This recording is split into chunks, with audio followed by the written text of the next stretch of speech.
let's add in eyelid bones.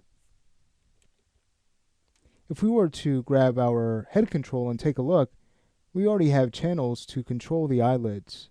So that helps us to save some time. And that comes with repurposing this control rig. Alright, so let's say we get to work. We'll move over to our side view, grab our joint tool, template our character, and we'll also show joints. Alright, so now we can go in and build joints for our eyelids. So let's go ahead and click away from our eye bone, but then we'll want to drag this joint so that it's aligned to that joint. Just in the side view, we'll take care of realigning it after this chain has been built. Alright, so there's the first joint. The next one will rest right outside of the eyelid. Okay, great. Well, right now the radius of this chain is very large. So let's go ahead and bring this down. We'll set the radii to about 0.05. Alright, much better to work with. At this point, we can move over to our perspective view. Let's go ahead and grab our root and snap that over to our eye bone on the left side.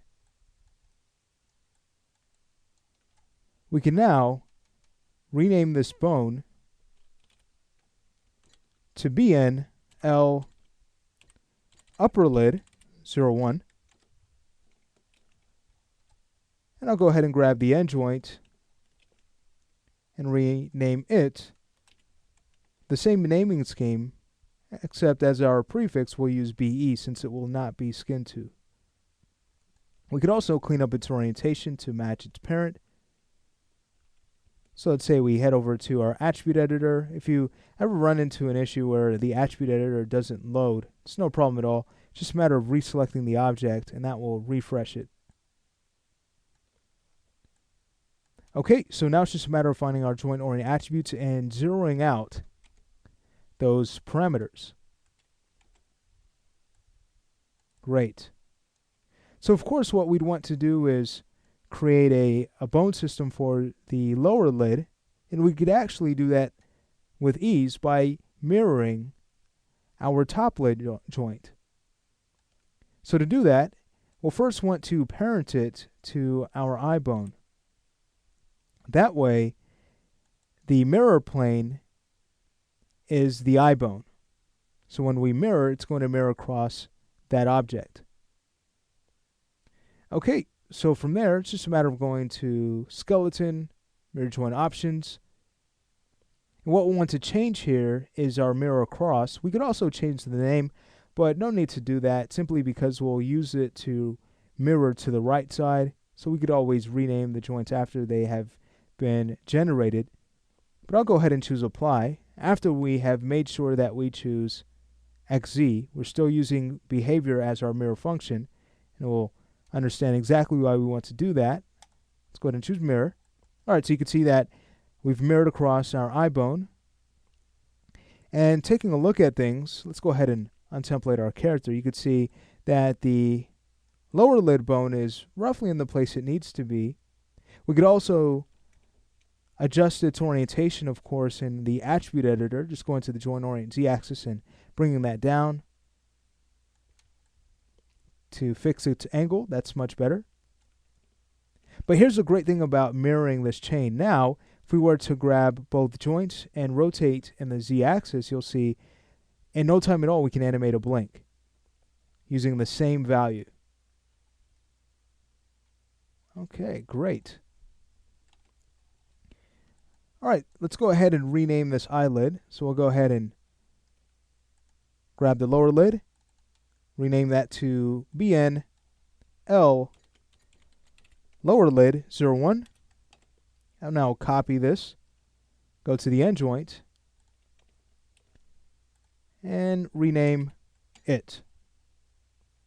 Okay, so at this point we're going to want to mirror these joints over. So let's go ahead and take a look at this. We'll grab our two eyelid bones. We don't want them parented under our eye joint because as that rotates, of course, the eyelids will deform in a very incorrect way.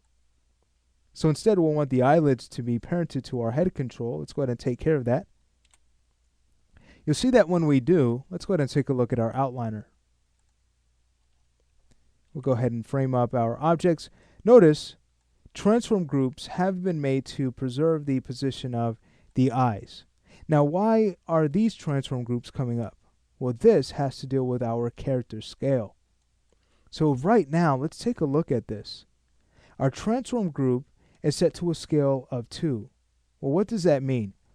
If we were to take a look at our global control, you'll see that its scale is actually set to half the amount, 0.5. So these transform groups here are created to make sure that our joints do not scale when added to our skeleton. But right now the skeleton is set to half the amount. So the transform groups are our compensation. All right, so to remove them, we'll need to adjust our character scale. This is no problem at all, simply because we didn't alter our mesh. We only scaled our character down.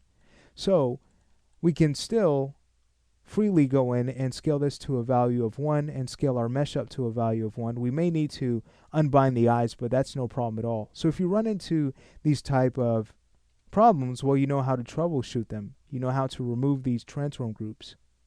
All right, so let's say we go ahead and stop the lesson here and take care of the character scale in the following lesson.